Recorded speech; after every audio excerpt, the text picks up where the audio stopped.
வார ராசி பலன். கடகம். கிரக அமைப்புகள். குடும்பஸ்தானத்தில் கேதுவும் கலஸ்தானத்தில் சூரியனும் செவ்வாயும் சுக்கிரனும் புதனும் அஷ்டமஸ்தானத்தில் சனியும் ராகுவும் தொழில் ஸ்தானத்தில் சந்திரனும் போகஸ்தானத்தில் குருவும் இருக்கின்றார்கள். சந்திரன் இந்த வாரம் மேஷம், ரிஷபம், மிதுனம் மற்றும் கடகம் ராசியில் சஞ்சாரம் செய்ய இருக்கின்றார்கள். பலன்கள். அரசு தொடர்பான காரியங்களில் இருந்து வந்த இழுபறி குறையும். எதிர்பாலின மக்களுடன் பொறுமையுடன் செயல்பட வேண்டும். பயணங்கள் மூலம் மனதில் ஏற்படும் மாற்றம்.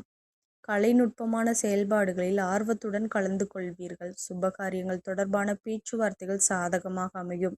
உலக வாழ்க்கை பற்றி புதிய கண்ணோட்டம் பிறக்கும்.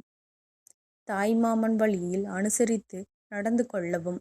கடன் சார்ந்த பிரச்சனைகள் குறைவதற்கான வாய்ப்புகள் ஏற்படும். மனை சார்ந்த பணிகளில் முன்னேற்றமான வாய்ப்புகள் உருவாகும். விவசாயம் நிமித்தமாக சில ஆலோசனைகள் கிடைக்கும். வாகன மாற்றம் தொடர்பான சிந்தனை மற்றும் அதற்கான ஆலோசனைகள் உதவிகளும் கிடைக்கும். இந்த வாரம் கிரக மாற்றம் தை 15 முதல் 29 வரை புதன் மகர ராசியிலிருந்து கும்ப ராசிக்கு பயிற்சி அடைகிறார். வழிபாடு. சிவபெருமானை வழிபாடு செய்து வர தடைகள் நீங்கி சுறுசுறுப்பு அதிகரிக்கும். நன்றி கலந்த வாழ்த்துக்கள். சேனலை சப்ஸ்கிரைப் பண்ணிக்கோங்க.